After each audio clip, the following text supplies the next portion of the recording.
Bonsoir mesdames, messieurs, bonsoir. Merci de nous faire de la place chez vous. Ce soir encore, dans le cadre de cette autre production de votre émission Entre copines sur Spectrum Télévision. Alors que les résultats des examens de fin d'année continuent de tomber, la question de la gestion de ceux des enfants qui n'ont pas réussi à décrocher leur diplôme demeure.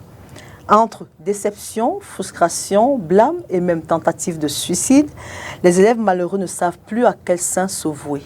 Entre copines a décidé aujourd'hui de s'intéresser à leur cas. L'échec est une opportunité de recommencer plus intelligemment, dit une maxime. Celle-ci met en exergue la possibilité de tirer des leçons et des erreurs passées pour améliorer les actions futures. Comment l'apprenant reçoit et gère-t-il l'échec? Quel est le rôle des parents dans cette situation? Comment faire face au regard de la société quand on a échoué? À ces questions, nous essayerons de répondre et à bien d'autres. Merci de rester avec nous.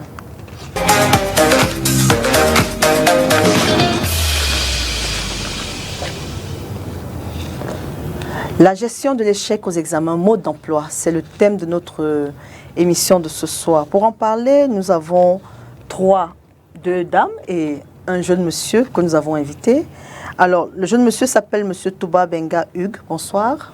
Bonsoir, Madame Hermine. Comment allez-vous? Je vais très bien, et vous? Je vais bien, merci. Je n'ai pas l'habitude qu'on me demande comment je vais. Merci beaucoup. Alors, vous êtes député jeune de Douala Premier. Bien sûr. Alors, que fait un député jeune au quotidien?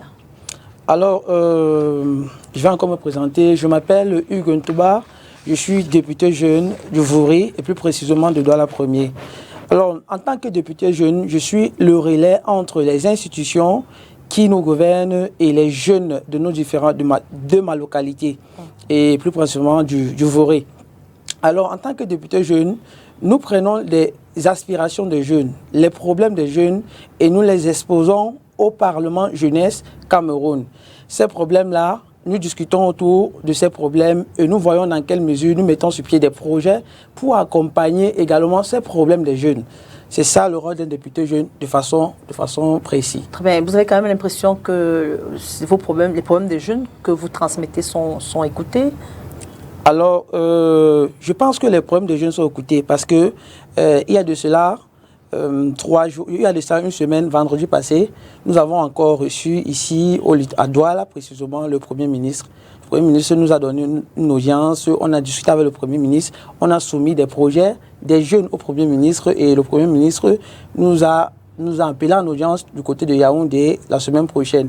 Donc j'estime que ils nous ont écoutés et ils sont prêts à nous accompagner dans ces problèmes-là. Très bien. Est-ce qu'il y a des conditions à remplir pour la gouverne de nos téléspectateurs pour être député jeune?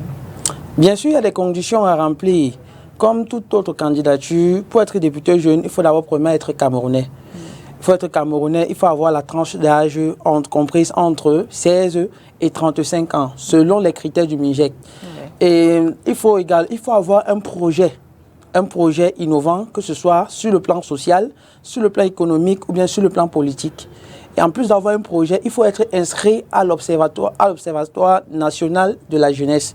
Donc ce sont les conditions les plus majeures pour être député jeune. Merci, monsieur le député jeune, d'être là. À ma droite, à l'extrême droite, j'ai madame Kanso Ondoa-Laurentine. Bonsoir, madame. Bonsoir, Hermine. 3e fois sur le plateau de Entre copines. Et ravie d'être là. Comment ça va depuis le temps? Ça va bien. Il faut rappeler que vous êtes enseignante. Oui. Et que si vous enseignez hors de Douala. Rappelez-nous. Je suis enseignante au CETIC de Ndoksamba Mabombe à Nkonjok. En Nkonjok, c'est dans la région du littoral. Et département du Nkam. Très bien. Vous nous disiez la dernière fois que la route était compliquée. Est-ce que ça a changé depuis le temps? Bon, ça a quand même changé. On est en train de réhabiliter la route. Donc ça a quand même changé. Oh, ok, je ne porte plus les bottes. Rappelez-nous ce que vous enseignez.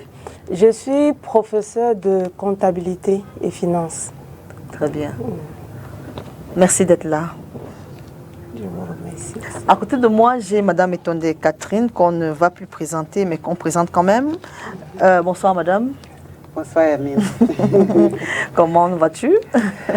Je vais de mieux en mieux. Comme je disais tout à l'heure, depuis plusieurs mois, le diable s'est installé chez moi. Oh. Il fait comme chez lui. Et il n'a plus l'intention de partir. Non, il va partir. Alors, j'allais justement vous demander, vous vous occupez de la santé mentale des gens. Qui s'occupe de la vôtre? Ah là, ça c'est une très bonne question. Quand on a la chance ou parfois la malchance de s'occuper de la santé mentale des gens, c'est difficile quand nous-mêmes on a des problèmes. Déjà parce que les gens, ils trouvent qu'on ne doit pas exprimer nos sentiments négatifs, on ne doit pas exprimer nos émotions, on ne doit pas avoir de problèmes. On est des humains. Et si bien que si on y prend garde, on va se retrouver seul face à ces problèmes parce que les autres ne nous apportent pas de l'aide facilement. Étant donné qu'on est habitué que c'est toujours nous qui demandons les nouvelles, c'est toujours nous qui sommes là en train de consoler, c'est toujours nous qui sommes en train d'encadrer. Et bon... En fait, les autres ne comprennent pas que vous ayez aussi besoin d'aide. Tout à fait, ils ne comprennent pas. Et puis, nous, dans notre formation, on ne juge pas les gens et autres. Mais c'est vite fait que si quelqu'un apprend que j'ai un problème, tout de suite, il me juge. Oh, pourquoi tu ne fais pas comme ça? Oh, peut-être qu'il faut, peut-être. Oui. Bon, mais quand on est... Parce que les gens qu'on reçoit vivent justement ce genre de choses qui les affectent. Et si on apprend à les aider, ça veut dire qu'on peut aussi gérer. Mais je voudrais profiter pour dire ici que nous avons les mêmes sentiments. Hein. Nous sommes tous faits de chair. La chaleur humaine est importante et elle est pour tout le monde. C'est-à-dire que même le médecin a besoin d'un médecin. Bien sûr, cela. Bien sûr. Merci de nous renouveler votre amitié. Alors, on va commencer avec le teacher. Avec l'enseignante. Alors, les résultats du baccalauréat et du BPC sont sortis. Et depuis un moment, ceux du probatoire sont en train de sortir. Mais pour le moment, les statistiques qu'on a, c'est ceux du baccalauréat qui ont quand même un peu grimpé. L'année dernière, c'était 37,26%. Cette année, c'est 47,45%. Ceux du BPC, c'était 40,18%. Cette année, c'est 51,41%. Quel commentaire ça vous inspire en tant qu'enseignante? Ça m'inspire que les enfants comprennent ce qu'on leur dit. Par rapport à l'année dernière, ils ont les conseils qu'on leur a donnés, ils les ont mis en pratique. Et comme on dit souvent, chacun a sa chance à l'examen. Tout le monde n'a pas la même chance. Donc, ça montre que les enfants travaillent et qu'ils évoluent. Alors, à toi, Catherine, je vais te poser la même question. Tu penses que les enfants ont pris la juste mesure ou bien que les parents sont plus impliqués? Qu'est-ce qui peut, d'une année à une autre, qu'est-ce qui peut justifier cette petite hausse quand même des résultats? Peut-être qu'il y en a qui ont pris conscience. Oui, parce que l'échec, parfois, ça affecte beaucoup et puis ça amène des personnes qui ont échoué à prendre des résolutions. Donc, si des gens ont échoué et qu'ils ont mis ces résolutions en pratique, c'est bien. Bon, peut-être que les parents aussi ont changé de technique, peut-être qu'ils étaient plus présents, peut-être qu'ils ont beaucoup plus encadré les gens. Sans oublier les enseignants, parce que je sais que les enseignants travaillent aussi beaucoup. Et ils essayent de s'améliorer. Je crois qu'ici, à Douala, il y a souvent des séminaires qui permettent aux enseignants d'être recyclés.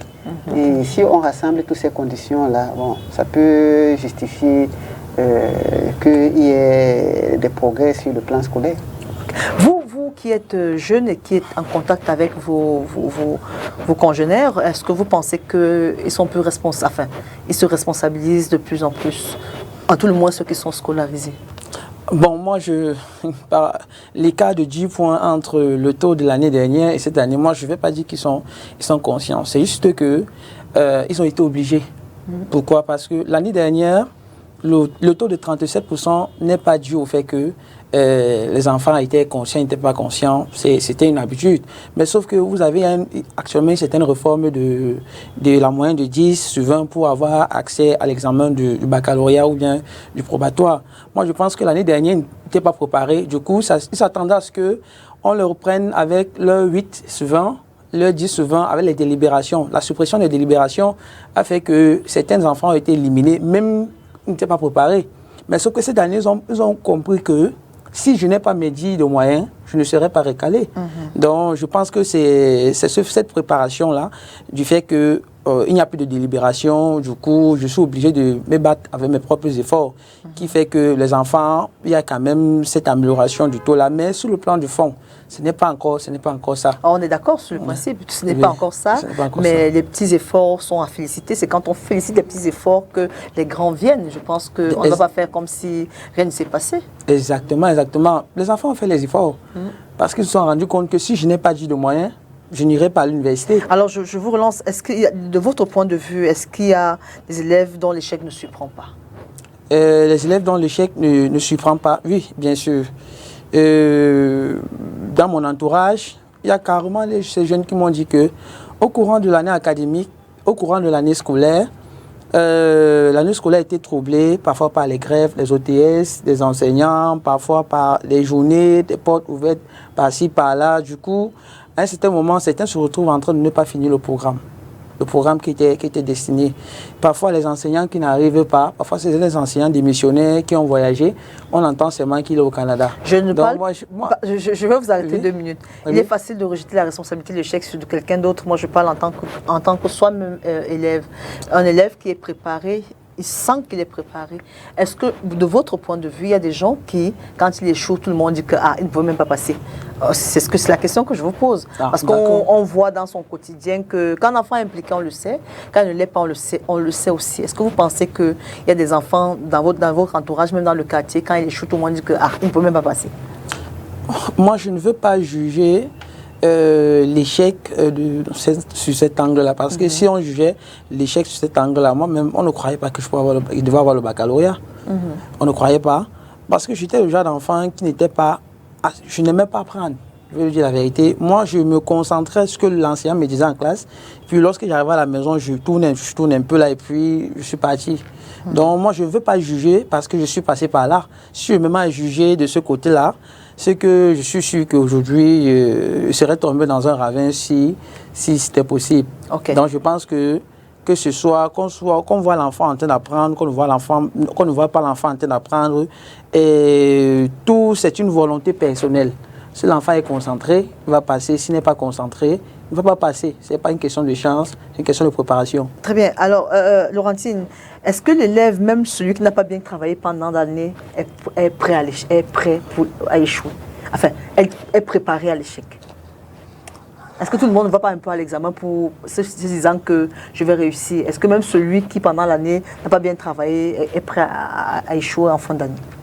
En fait, on leur dit souvent ça, que même le premier peut échouer et le dernier passe.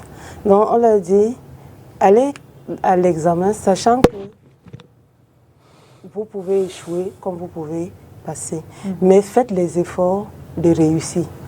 Parce que tu peux arriver, tomber sur une épreuve, tu n'as pas appris ce cours et tu te retrouves avec un 0 ou une sous-moyenne. Et ça devient fatal pour toi puisque cette moyenne va casser les autres. Donc quand on éduque les enfants, on leur dit, mettez-vous dans la tête que l'examen a son jour. Tu peux réussir comme tu peux échouer. Est-ce que ce n'est pas un peu trop facile de prendre comme ça? Est-ce qu'on va à l'examen avec un cours qu'on n'a pas appris? Je préfère encore qu'on dise que tu peux arriver et tu n'as pas la forme, tu peux arriver et peut-être tu n'as pas compris le sujet, mais est-ce qu'on va dire tu peux arriver et tu n'as pas appris ce cours? Moi, j'ai eu ce cas. Oui.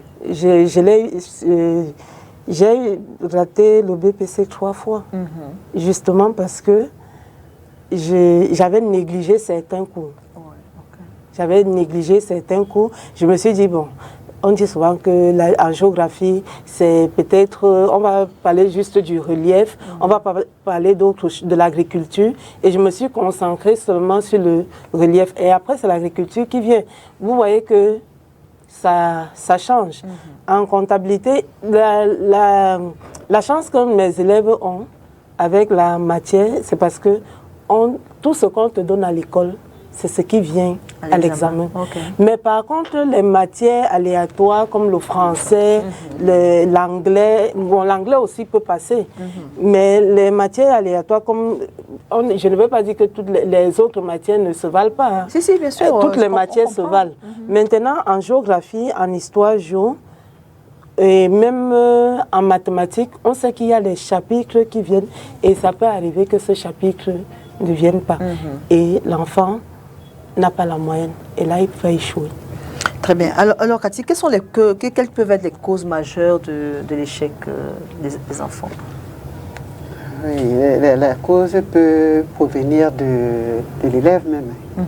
Quelqu'un qui n'étudie pas, quelqu'un qui est insouciant, quelqu'un qui est inconscient, quelqu'un qui ne prend pas les cours, parce qu'il y en a qui ne prennent pas les cours.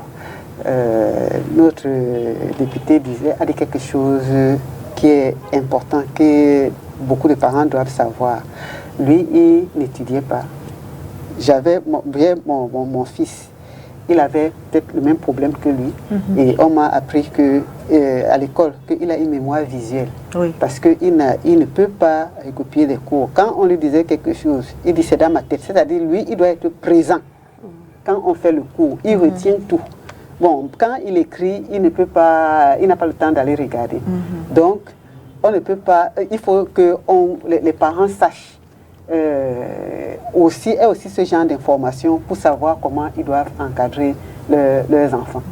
Donc, il y a aussi des causes qui viennent de la famille. Il y a des enfants qui sont dans des familles où il y a beaucoup de problèmes. Et ces enfants-là sont perturbés. Ils n'arrivent pas à se concentrer au niveau de l'école et même pour étudier les leçons à l'école. Donc, ce n'est pas étonnant qu'ils aient un échec. Parfois, certains enfants ont des problèmes au niveau de l'école même. Parce qu'ils ont peut-être, surtout des jeunes ont des besoins d'appartenance. Peut-être qu'ils vivent le rejet, peut-être qu'ils vivent des moqueries, peut-être qu'ils sont handicapés, peut-être qu'ils ne se trouvent pas très beaux ou très propres, ou je ne sais pas. Tout ça là, ça influence beaucoup de nos enfants. Ça les amène à avoir un manque d'assurance. Et quelqu'un qui manque d'assurance ne peut même arriver à un stade où il pense que même l'examen, il ne peut pas avoir. Parce que c'est des choses qui restent gravées dans notre mémoire, dans notre cerveau. Et le cerveau peut nous envoyer ce message que tu ne peux même pas réussir à un examen.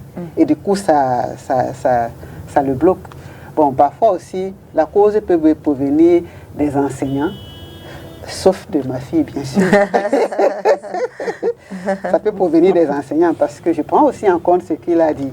Il y a des enseignants qui, je vais dire comme ça, je ne cible pas quelqu'un, j'ai beaucoup travaillé je travaille même dans les écoles, donc je prends des informations comme ça. Des enseignants qui ne viennent pas à l'école, ils ne viennent pas enseigner. C'est-à-dire quelqu'un est affecté dans un établissement scolaire, il ne part pas là-bas, il va plutôt faire les cours dans le public et il prend l'argent, il prend son salaire à la fin du mois de fonctionnaires. Certains qui abandonnent les enfants en cours d'année scolaire pour aller au Canada. Certains qui sont absentéistes, donc ils n'arrivent pas à achever leur programme. Les enfants sont confrontés aussi à ce genre de problèmes. Et il y en a aussi qui ont des parents qui leur demandent trop. Parents, il faut connaître les capacités des enfants. C'est-à-dire quand l'enfant a 12 de moyenne, le parent demande que celui qui a eu 18 est comment? Il a les cornes.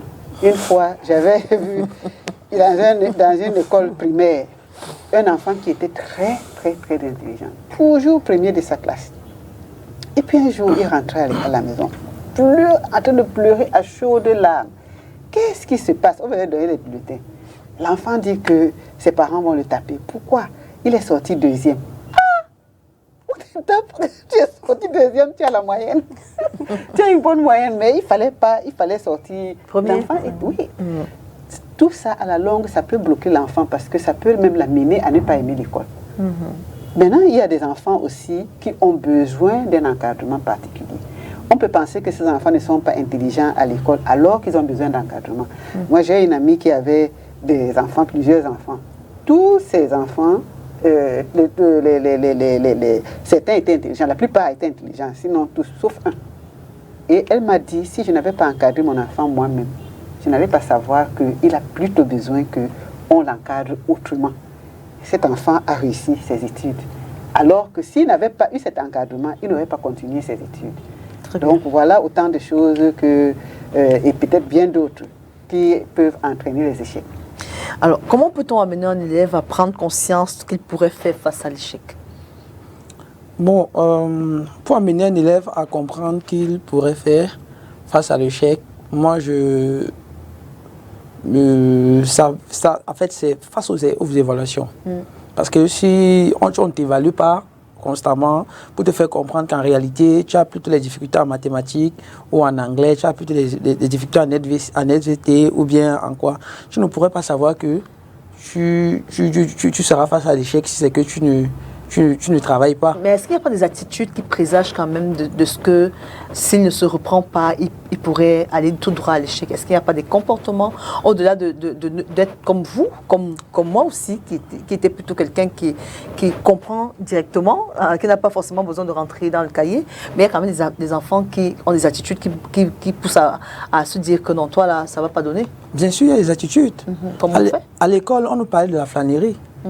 Vous ne pouvez pas être dans un lycée ou bien dans un collège pendant que l'enseignant de mathématiques est en classe en train de donner cours, vous flânez à la cour et vous jouez au dé, vous jouez au jeu hasard et tout. Et vous attendez à ce que Dieu fasse le miracle, vous envoie chez Adam ou bien chez Ève ou bien chez Moïse.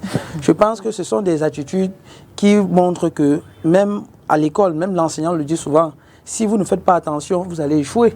En plus de la flânerie, il y a également on nous disait parfois quand on rentrait à la maison, on nous disait il faut réviser. En plus, vous avez flâné à l'école, vous rentrez à la maison, vous ne révisez pas. C'est vous qui sortez aller jouer au pari-foot. C'est vous qui sortez aller jouer au ballon. C'est pas interdit.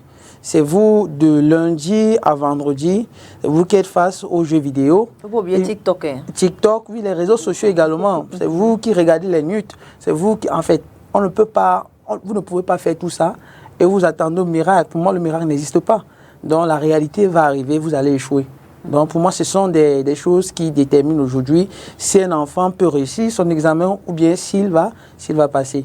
C'est le sérieux qui met derrière. C'est le sérieux qui met derrière, Okay. Derrière tout ça. Alors, Cathy, tu disais tout à l'heure qu'il y a des parents qui mettent beaucoup de pression aux enfants. Est-ce que tu penses que les parents aujourd'hui ont des échanges francs et ouverts avec leurs enfants au sujet quand même de leur éducation? Pas tous, hein. Bon, chaque fois qu'on fait la sensibilisation, on attire l'attention des parents pour qu'ils puissent mieux encadrer leurs enfants. Et la communication aussi, il faut avoir une communication constructive. Parce qu'il y a des parents qui pensent qu'ils communiquent avec des enfants, ils pensent que l'enfant est têtu, je lui parle tout le temps. Mais qu'est-ce que je dis à l'enfant?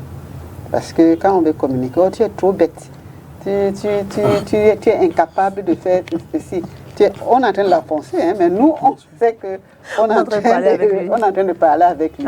Donc, quel genre de communication nous avons avec nos enfants? En allant communiquer même, il faut déjà connaître le problème de l'enfant. Donc, on ne connaît même pas souvent les problèmes de nos enfants parce que ce qui se passe dans certains établissements, c'est que quand on convoque même les parents pour leur expliquer que les enfants ont des problèmes, ils ne viennent pas. Et puis, la communication, c'est aussi qu'il faut apprendre à écouter. Est-ce qu'on écoute nos enfants? Beaucoup de gens n'écoutent pas. Donc quand l'enfant veut parler, oh tais-toi, tu ne connais rien. Je t'ai dit que c'est comme ça. Quand moi j'étais à l'école, je faisais comme ça, je faisais comme ça. Donc beaucoup de parents ont ce genre d'attitude qui bloque souvent, qui bloque carrément les enfants. Alors que s'ils sont ouverts, s'ils sont parfois même pas arrivés qu'on se fâche. Moi j'ai dit toujours que même dans la colère, on peut tirer quelque chose, nous qui sommes matures.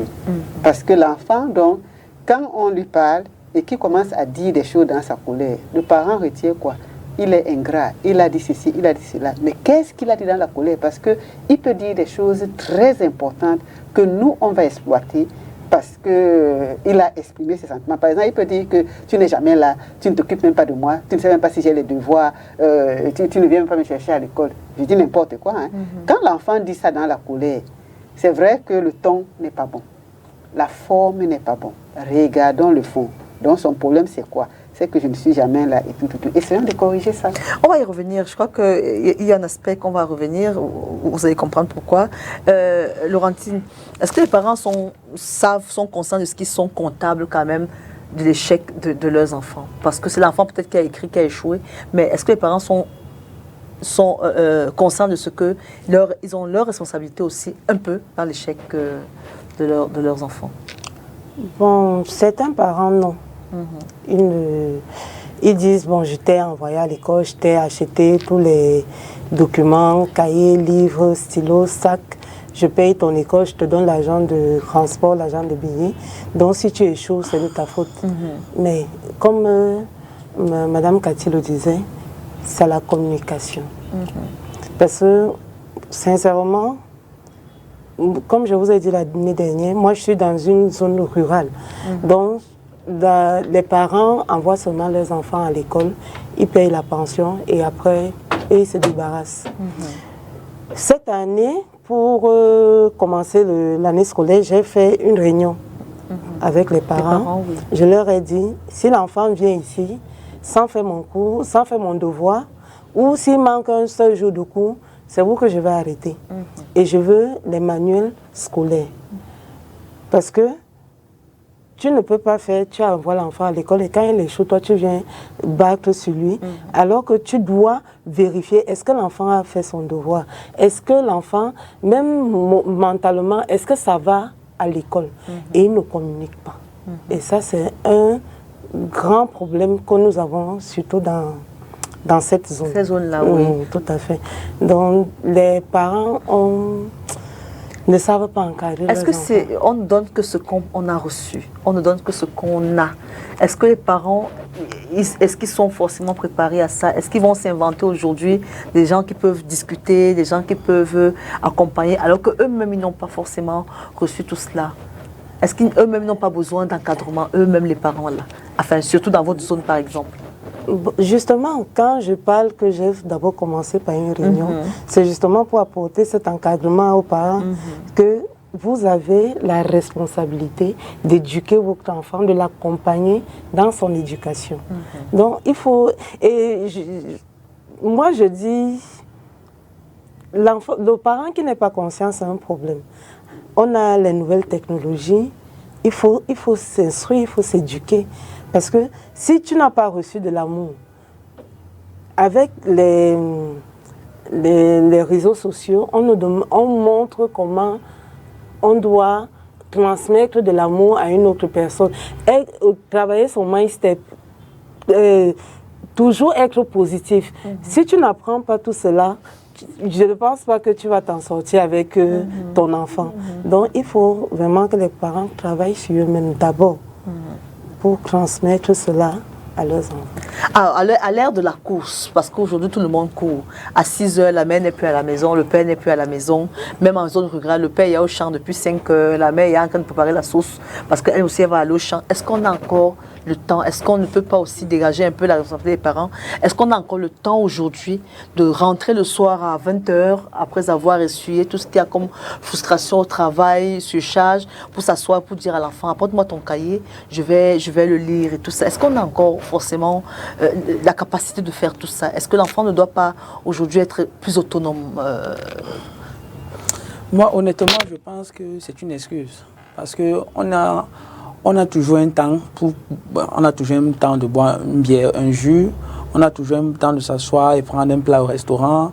On a toujours un temps de s'asseoir au chapalo entre amis. Mais je pense que quand il s'agit de l'éducation, le parent ne doit pas trouver d'excuses. Je le dis, le parent ne doit pas trouver d'excuses. Parce que moi, mon père ne trouvait pas d'excuses. Mon père partait le matin et il rentrait le soir. Mais il n'y avait pas d'excuses. Il savait qu'à 20h, si je ne suis pas là à 20h, je dois confier la tâche à une autre personne, soit la mère, ou bien soit même parfois à un répétiteur. C'est la raison pour laquelle les groupes de répétition existent. C'est la raison pour laquelle moi-même, d'ailleurs, en 2024, j'avais créé carrément un groupe que j'avais appelé Prépa Baccalauréat 2024. C'était pour apporter ce soutien-là aux parents. Ça veut dire que si le parent n'a pas le temps et qu'il ne fait pas les efforts pour mettre à la disposition de son enfant l'accompagnement nécessaire, on ne doit pas trouver d'excuses. Parce que si le parent n'est pas là, il doit trouver un relais pour assumer ces responsabilités-là. Moi, je pense donc que les parents doivent comprendre que l'éducation de l'enfant émane premièrement de vous. Les enseignants viennent juste après comme relais. Donc, lorsque les enseignants finissent pour eux à l'école, pour parler dans un langage simple, lorsque les enseignants finissent pour eux à l'école, vous devez prendre également ce relais-là à la maison, en regardant les devoirs de l'enfant, en sollicitant l'aide, par exemple, des professionnels, comme les centres de répétition, bien les enseignants de l'enfant à la maison. C'est par là que vous pouvez être sûr que votre enfant est sur une bonne voie pour réussir son examen, peut-être pour réussir son cursus académique ou bien scolaire. Ça, c'est dans le meilleur des cas. Alors, quelle attitude les parents doivent-ils adopter face à l'échec de leurs enfants? Avant que vous nous répondiez sur le plateau, nous avons tendu le micro à nos compatriotes que nous avons invités au débat. Nous les écoutons et nous nous retrouvons juste derrière.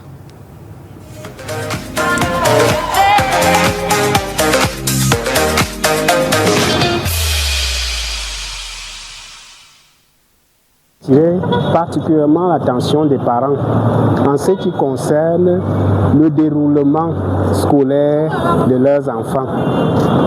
Il y a des parents qui stigmatisent, il y a des parents qui veulent réussir ce qu'ils n'ont pas pu avoir derrière leurs enfants. Il faut savoir qu'il faut orienter l'enfant selon ses désirs. Et maintenant, au courant de l'année scolaire, comment un parent doit se comporter? Un parent doit encourager son enfant à réussir. Il doit non seulement vérifier ses notes, et quand il les vérifie, il ne vient pas sur la bannière des menaces. Il doit plutôt peut-être dire, mon enfant, j'ai vu tes notes là, ça ne tient pas, mais tu ferais mieux de faire ci, de faire ça. Quand bien même il ramènerait en une séquence une moyenne basse, il faut plutôt dire à l'enfant que j'aimerais que tu fasses effort pour que tu aies telle note. Et comme ça, s'il arrive que l'enfant a échoué, vous laissez à l'enfant le temps lui-même de digérer sa défaite, son échec, autant pour moi. Et puis, vous prenez un temps où vous pouvez même l'amener balader. Quand vous vous êtes baladé, c'est là-bas que vous posez le problème de l'échec sur la table et lui dire qu'il n'a pas tout perdu, il a raté une étape de sa vie, mais il n'a pas raté toute sa vie. Et que s'il se met au travail, il pourrait faire mieux l'année prochaine. C'est dans ce sens-là qu'il faut amener l'enfant, parce que quand l'enfant est menacé, c'est pour cela que vous entendez qu'il a échoué, parce qu'il avait la pression de ses parents, il est parti se suicider. Donc, on appelle aux parents chercher l'amitié avec leurs enfants. Et cette amitié fera en sorte que l'enfant ne soit pas comme celui qui est dans une situation psychologique faible. Parce que quand un enfant sait que si j'échoue, ce que mon père va me faire, ce que ma mère va me faire, il peut faire des gaffes jusqu'à aller se suicider. Et nous appelons donc aux parents de chercher l'amitié sans toutefois perdre son autorité, mais de chercher l'amitié, de toujours encourager l'enfant, même s'il a fait quelque chose, on le ramène à l'ordre, mais on lui montre l'amour et l'affection qu'on a et qu'on a besoin pour qu'il réussisse. Dans un premier temps, pour moi, c'est d'abord amener l'enfant, le rassurer et puis voir dans quelle mesure l'année prochaine, elle fera mieux. Parce que partout, j'entends des enfants qui se suicident et je n'aimerais pas que mon enfant passe par là. Donc, pour moi, je pense qu'au lieu de gronder l'enfant, on doit le ramener, on doit le remonter. Et puis, il faut aussi comprendre que ce n'est pas toujours parce qu'il travaille mal qu'il a échoué. Ça peut arriver qu'il a trébuché et ça arrive à tout le monde. Tout le monde peut trébucher. Donc, pour moi, il faut remonter l'enfant avant de voir comment faire pour arranger les choses, que l'année qui suit, le succès soit au rendez-vous. Vous savez, de nos jours ici, nous les parents, on consomme beaucoup de moyens pour que les enfants aient une éducation adéquate. Parce que ce n'est pas évident pour nous de penser aujourd'hui qu'un enfant peut échouer à un examen. Maintenant, c'est l'après-résultat qu'on commence à penser que peut-être l'enfant n'a pas fourni d'efforts. Bon, pour nous les parents, pour moi particulièrement, j'ai eu un cas en main. Ma fille a échoué à son baccalauréat. Je pense que je n'ai pas eu l'occasion de bien lui parler ou de suffisamment lui parler. Bon, je ne sais pas, elle m'a attribué le tort que je n'étais pas présent. Et je pense que ça me donne plutôt une leçon qu'au lieu de punir un enfant ou de prendre des décisions un peu sévères, il faut d'abord essayer de comprendre ce que l'enfant a fourni comme effort. Bon, ça nous permet peut-être de gérer parce que ça ne s'arrête pas là. Il faut qu'à la suite, l'enfant puisse avoir son examen au final. As a parent, I think if your child faces an exam, it should not be something that we have to really over frustrate the child. Failing an exam is also part of life. We cannot encourage the child. We cannot clap for the child because he or she has failed. But we have to encourage them and tell them that failure in life does not mean it is the end of your career or the end of life, as we can say. Failure is part of life. So the only thing I would advise other parents is that if your child fails, you keep on encouraging the child and tell the child maybe you failed because you were weak in this portion or you were weak concerning maybe a particular aspect. Work hard on it, and then next time you're going to make it. And we, the parents, we should know that it is always good to dialogue with our children. Talk with them. Even if they fail, bring them close to you and find out where did you have difficulties, what made you fail, and let the child speak. Then we take it as a father, we take it and encourage the child and make him or she to understand that there are other opportunities that can come up and she will still make it. Thank you. Bien, je dirais que la gestion de l'enfant lorsqu'il a échoué son examen est un peu délicate quand même. Vous savez, lorsque vous avez un enfant qui a d'abord donné tout pendant les 9 mois, parce que c'est pour partir de là, pour comprendre comment le gérer après. Lorsqu'il a tout donné pendant 9 mois et qu'à l'examen il n'arrive pas à avoir son truc, sa gestion est délicate par rapport à celui qui n'a pas fait d'effort, vous savez. Parce que celui-là, il est particulier. Lui, si on ne le prend pas réellement au sérieux, il peut se donner la mort. Or, celui qui sait qu'il n'a rien foutu, bon, il ne sera pas trop gêné. Maintenant, comment les amener? C'est beaucoup la causerie. La causerie, il ne faut pas les blâmer, premièrement. Il faut leur donner de l'assurance en leur disant que, bon, ils ont fait les efforts. Surtout à celui qui a beaucoup travaillé l'année, il a fait des efforts, il n'a pas pu avoir, mais qu'ils ne se remettent pas en difficulté ou alors qu'ils ne désespèrent pas. Qu'ils sachent que l'année prochaine pourrait être la bonne. Il faut seulement qu'il redouble d'efforts, qu'il soit plus vigilant et plus concentré dans ses études, tout simplement. Bon, à celui-là qui n'a pas fait d'efforts, il faut lui dire que bon, la vie, c'est pas ce qu'il pense. Il faut qu'il revienne sur terre et qu'il s'y mette, parce que sa vie, son avenir ne dépend que de lui-même. Alors, s'il n'est pas conscient de ce qu'il doit faire par rapport à sa vie, par rapport à son éducation, personne ne le fera à sa place. Donc, dans les deux cas, il faut beaucoup causer avec les enfants. Il faut leur montrer les avantages, les inconvénients de bien prendre leur vie en main par rapport aux études, tout simplement. Celui qui a échoué, qui a beaucoup fait d'efforts, vraiment le rassurer, le mettre dans des conditions de vie et non l'isoler. Non, il ne faut pas l'isoler, il faut le ramener, qu'il se sente vivre, qu'il se sente entouré par ses parents, par ses frères et par les autres, qu'il ne se sente pas délaissé, qu'il ne doit pas rester seul, mais qu'il doit se sentir intégré, même si ça n'a pas donné, et qu'on le rassure en lui disant que l'année prochaine, il fera mieux. Bon, déjà pour moi, ça dépend des efforts que l'enfant a fournis tout au long de l'année.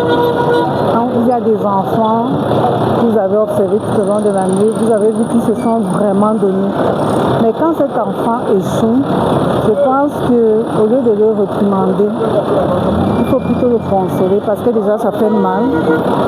Et de nos jours, on sait que ce n'est pas facile de réprimander l'enfant d'une certaine façon parce que déjà il a mal et vous le perdez parce que vous-même vous savez qu'il y a des enfants qui se sont suicidés après un échec, sachant qu'ils se sont vraiment donnés. Il faut leur donner les conseils, leur faire comprendre que l'échec ce n'est pas la fin, ce n'est pas une fin en soi. Ils peuvent recommencer et devenir meilleurs. Parce qu'on peut prendre un exemple, tu pouvais passer avec 10 de moyenne, mais quand tu reprends la classe, tu peux te retrouver avec une mention et finalement même ça t'ouvre une porte à une école à laquelle tu ne pouvais pas accéder parce que tu n'avais pas le niveau requis Donc, généralement, je demande aux parents vraiment, conseillez plutôt vos enfants, conseillez-les quand ils ont échoué, parce que l'échec, déjà, ça lui fait mal.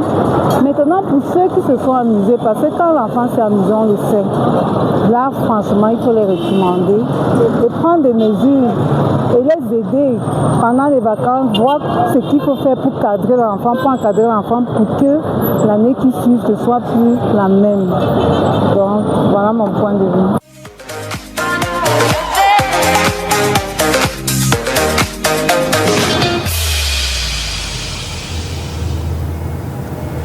De retour sur ce plateau, si vous nous rejoignez seulement maintenant, vous regardez Entre copines, la plateforme d'échange avec les femmes, mais pas que, parce que ce soir nous recevons M.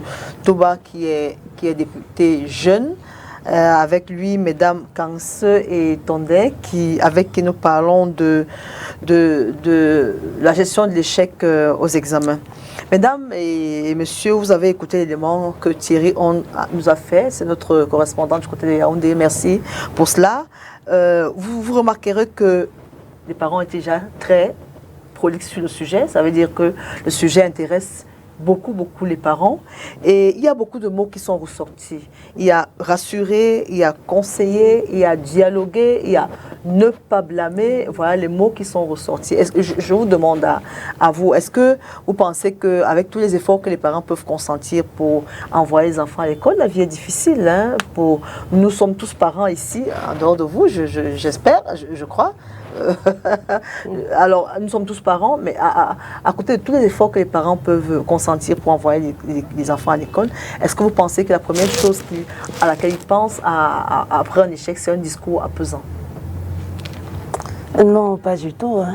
Pas du tout. On peut comprendre qu'ils soient un peu fâchés quand même bien après sûr, un échec. Bien sûr. On est toujours fâchés. D'abord, fâchés. Parce qu'on se dit toujours, pourquoi lui, pourquoi lui, pourquoi pas les autres, pourquoi les autres ont réussi, pourquoi lui il a échoué. Donc on se pose toutes ces questions. Donc on est d'abord déçus. Ça c'est de prime abord, on est déçus. Et on gronde même d'abord. On gronde d'abord l'enfant. Tu ne pourrais pas faire comme les autres. Tu ne pourrais pas apprendre. Hein? Tu es là seulement, tu manges ici. Donc, c'est pour manger, tu es fort. Quand c'est pour manger, tu es fort. On veut t'envoyer, tu ne veux pas. Des paroles comme ça. Mais c'est pas souvent la bonne solution, en fait. Oui, mais parce que, c'est pas forcément la bonne solution, mais sur le coup... mais de prime abord, c'est ce que les parents font. Mais moi, je conseille de ne pas faire ça. OK. Parce que... à toute chose, garder raison. Savoir garder raison. Oui, savoir garder raison parce que, comme le monsieur le disait tout à l'heure dans l'élément, il disait, il faut faire venir l'enfant, tu causes avec lui. Sa fille lui a dit, c'est parce que tu n'étais pas là. C'est pour ça que je n'ai pas réussi. Parce que je n'avais pas ton soutien. Il faut se poser des questions. Pourquoi l'enfant a échoué? Qu'est-ce que je dois faire pour améliorer les conditions de mon enfant? Donc, c'est toutes ces questions-là qu'il faut se poser que de venir seulement taper dessus. Mais il faut être... Moi, je préfère que tu sois plutôt strict avec l'enfant. Tu changes ta façon d'être avec l'enfant. Si tu étais très souple, tu temporises un peu, tu deviens un peu plus rigoureux avec l'enfant. Oui, mais c'est un soldat le meilleur des cas. Quand on est face à la situation, c'est vrai que aucun parent ne peut se réjouir de l'échec de ses enfants et qu'il ne peut pas penser a priori que c'est de sa faute à lui, le parent. Pourtant, il pense avoir mis les enfants dans les conditions. Catherine, de cet élément aussi ressort deux types d'élèves. Hein, ceux qui ont bien travaillé pendant l'année, qui ont quand même échoué, et ceux qui bon, on n'a pas vu les efforts, parce qu'un parent sait quand même reconnaître que à ce moment, ce gars a fait les efforts et qui échoue. Comment on doit les traiter dans l'un ou dans l'autre des cas? Je vous dirais d'abord que les parents, hein, en général, qui suivent les enfants durant l'année scolaire, ils savent quoi dire à chaque enfant après l'échec. Parce que quand on a bien suivi ses enfants, on sait qui a fourni des efforts, qui a eu des problèmes, qui n'a pas eu, qui était têtu, qui a refusé d'apprendre, et ainsi de suite. Donc, on a déjà notre discours après l'échec. Donc, si l'enfant était malade tout au long de l'année, on va plutôt le rassurer, l'apaiser et l'amener à avoir confiance. Si l'enfant était trop têtu, on va lui montrer les conséquences des actes qu'il a posés. Donc, c'est déjà très important pour nous parents de suivre nos enfants jusqu'à la fin de l'année. C'est ça qui va nous permettre de les aider à rebondir. Parce qu'on va leur donner des conseils appropriés en fonction de la manière dont ils ont passé l'année scolaire. Donc, les parents qui ont, les enfants qui ont échoué, qui ont réussi, bon, évidemment, ils sont contents. Hein. Ils n'ont pas le même langage. Ils ont un langage d'encouragement. Maintenant, face à l'échec, après qu'on ait fourni autant d'efforts, si on fait déjà, on a fait ce que j'ai dit, on a encadré l'enfant, on l'a suivi, on sait ce qu'on doit faire. Maintenant, si l'enfant a échoué, nous devons aussi apprendre à nos enfants à accepter l'échec, parce que ça fait partie de la vie. Les enfants doivent apprendre que on peut même être comme toi, tu as été première de ta classe et tu échoues. Donc, peut-être que le jour de l'examen, les épreuves, ce qu'on a étudié, ce n'est pas arrivé, ou on a eu des problèmes peut-être en cours de route, et ainsi de suite. Donc, nous devons apprendre à nos enfants à accepter l'échec. Nous devons leur apprendre à être résilients. C'est-à-dire, on a échoué, ok, savoir rebondir. Après, la vie continue? Évidemment. Ceux qui ont échoué l'année dernière et qui ont réussi cette année, ils sont contents. On oublie l'échec. Elle a dit qu'elle a fait le BPC 3 fois, c'est pas écrit sur son visage. Elle est enseignante aujourd'hui. Donc, si on n'apprend pas cet échec-là, comme elle m'expliquait tout à l'heure en offre, quelqu'un a eu 18 de moyens, après il a eu 16, on l'a tapé. Moi, j'ai passé par aussi de l'enfant qui était deuxième de la classe, on l'a tapé. C'est pas ça les bonnes solutions. Donc, nous devons être à l'écoute. Il y a une dame qui a parlé, j'ai beaucoup apprécié, parce que on sent que c'est une personne qui connaît ses enfants. Donc, en fonction de chaque enfant, on donne un conseil approprié. C'est de cette manière qu'on va obtenir le résultat. C'est-à-dire, n'ayons pas ce langage de tous les parents qui étaient premiers de la classe quand ils étaient à l'école, qui étaient toujours disciplinés, qui n'avaient jamais eu de problème à l'école, pour qui tout était bien. Là, ça met l'enfant dans une position de peur même. L'enfant a peur, donc on doit leur apprendre. Tu as échoué, tu affrontes. Tu n'as pas eu la moyenne dans telle matière, ce n'est pas la fin du monde, tu apprends. L'année prochaine, tu vas faire mieux, et ainsi de suite. Nous devons avoir un langage d'encouragement. Et avoir un langage aussi ferme. Hein. Pour les enfants têtus et tout ça, on doit être strict. Donc, on doit parfois, il faut durcir le ton, parce qu'il y a des enfants qui nécessitent qu'on durcisse le ton pour qu'ils comprennent. Parfois même, il faut avoir aussi des punitions qui sont un peu plus fortes en fonction du comportement de l'enfant et de son état d'esprit. Okay. Alors, vous pensez que les parents eux-mêmes, ils doivent d'abord être investis? Parce que je veux dire que les parents mettent beaucoup la pression. Elle a dit en entame qu'il y a beaucoup de parents qui mettent beaucoup de pression aux enfants. Ils estiment que si tu n'es pas premier, si tu es 20e sur 30, tu n'es pas bon. C'est-à-dire qu'il faut être parmi les 5 premiers, parmi les 10 premiers. Si tu as traversé cela, est-ce que les parents ne mettent pas trop de pression aux enfants? Est-ce qu'ils ne doivent pas un peu lâcher prise? Est-ce qu'ils ne doivent pas un peu revoir leur façon d'aborder comment leurs enfants font les études? Bon, en réalité, je ne vais pas le prendre sous cet angle-là. Vous allez voir dans les différentes interventions que nous avons vues deux courants. Un courant optimiste et un courant réaliste.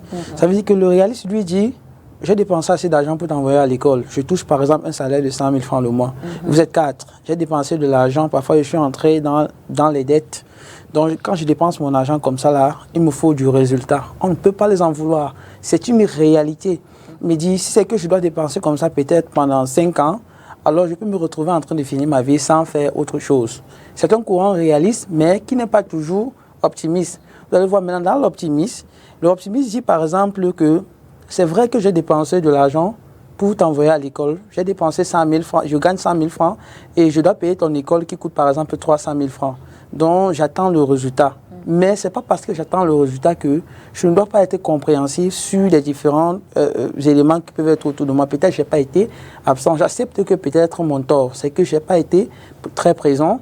J'accepte que mon tort, peut-être, je t'ai pas suivi durant ta période préparatoire à l'examen jusqu'au suivi de l'examen. Je n'ai pas été présent. Peut-être tu avais ce problème psychologique, tu avais le stress que tu n'arrivais pas à gérer pendant cet examen. Pourtant, tu étais préparé parce que ça peut arriver. Donc, je me dis plutôt que la prochaine fois, l'année prochaine, n'est pas fériée. Du coup, je dois t'accompagner. Du coup, je dois t'amener à t'améliorer. Parce qu'il faut le dire, l'optimiste aussi dit que, en réalité, ce n'est pas l'examen qui fera de toi un homme. Ce n'est pas le réussite cette année qui fera de toi un homme. C'est le fait de t'améliorer plus par rapport à cette année-ci. C'est le fait de pouvoir t'améliorer, comme la dame qui a dit tout à l'heure. Tu peux échouer, tu pouvais passer peut-être avec 10 de moyens, mais tu n'as pas les possibilités de la vie que la vie pouvait t'offrir si tu avais par exemple 12 de moyens.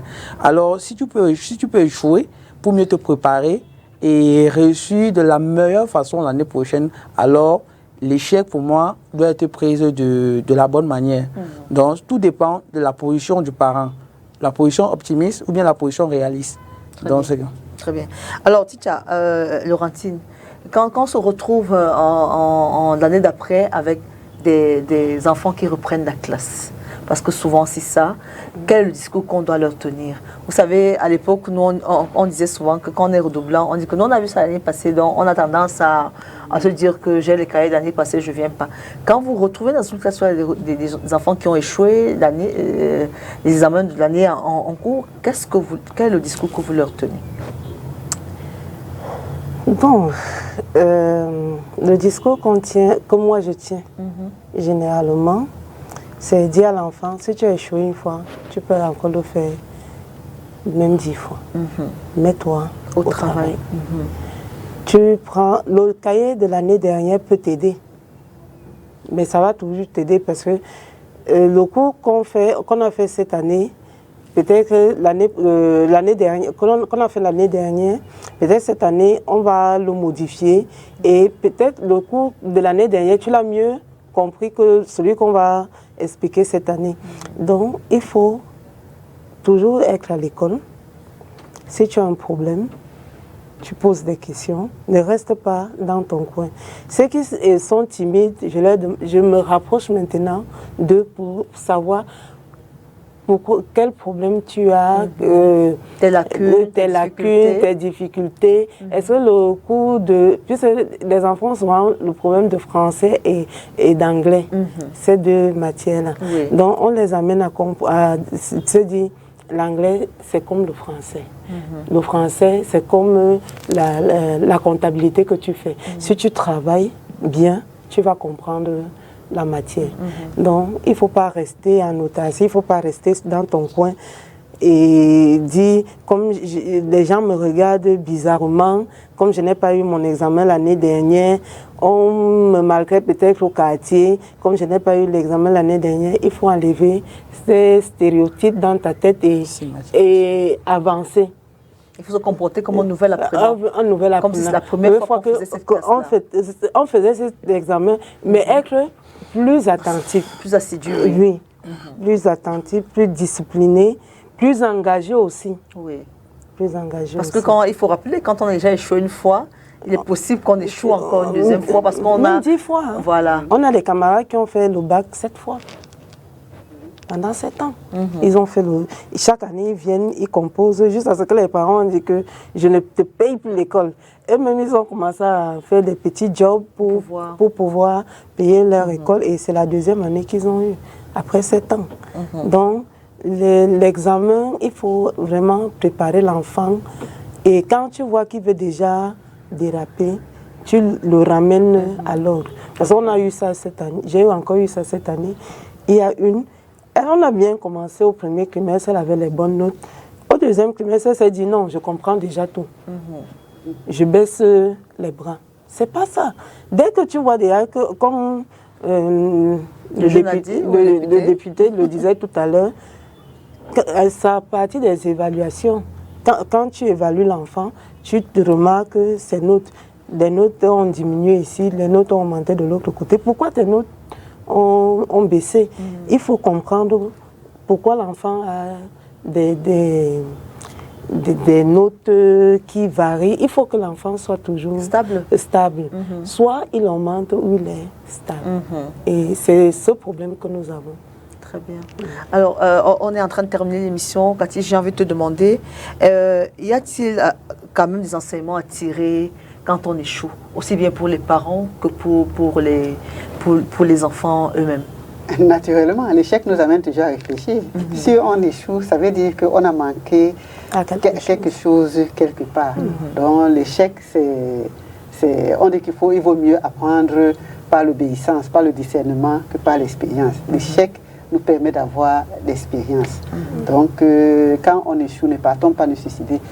Posons-nous seulement les bonnes questions. Qu'est-ce qui n'a pas marché? Et si on répond à cette question, ça veut dire que l'année qui va suivre pourrait être meilleure. Est-ce qu'il y a donc des ressources disponibles pour aider les enfants à surmonter cet échec, même les parents? Parce que l'échec, il faut dire que ça frustre autant l'enfant que le parent. Parce que vous imaginez un parent qui arrive à la réunion, tout le monde, quand il dit que mon enfant a passé, il est assis là tout petit. Est-ce qu'il y a des choses qu'il faut faire pour pouvoir les aider à remonter rapidement la pente? Bien sûr, il ne faut pas déjà se bloquer parce que les autres ont raté, les autres ont passé. Moi, je ne peux pas dire que mon enfant a échoué. Non, il faut être relax. L'enfant a échoué, oui, mais après, il reprend l'année prochaine. Maintenant, qu'est-ce que je dois faire pour que l'enfant réussisse? Si je sais déjà ce que je dois faire l'année prochaine, moi-même, j'encourage l'enfant. Si j'arrive à la réunion, si je suis en famille, l'enfant a passé, non, je n'ai pas de commentaires à faire plus que ça. Et le fait de discuter avec son enfant, de l'encadrer, parce que quand on fait cet examen-là, après, l'enfant va peut-être nous dire que les cours de mathématiques, je ne les comprenais pas, les cours de thèse, je ne comprenais pas, et ainsi de suite. Ça va nous permettre de corriger. Et nous devons aussi savoir que l'enfant qui reprend la classe a déjà un avantage sur les autres, parce que lui, il a déjà vu un certain nombre de matières. Certaines matières pourraient même être comme la révision pour lui. Donc, c'est des choses qu'il va voir 2 fois. Il a une avance par rapport aux autres. Et j'ai un exemple qui m'avait beaucoup touché. Il y a un enfant qui avait des livres qui venaient de l'étranger, des livres de physique-chimie. Il les comprenait très bien. Maintenant, il va à l'école, il fait la physique-chimie ici, et il ne comprenait rien. Le parent se rapproche donc de l'enseignant, d'un enseignant, pour lui dire que mais comment mon enfant lit les livres de physique-chimie qui viennent à l'école de l'étranger, mais ici sur place, il n'arrive à rien faire. On demande à l'enfant, il dit que c'est trop bête ici. Le parent, c'est l'enseignant qui dit non, ça dépend de la manière d'enseigner, de transmettre de l'enseignant ici. Vous voyez qu'on a souvent des petits problèmes comme ça.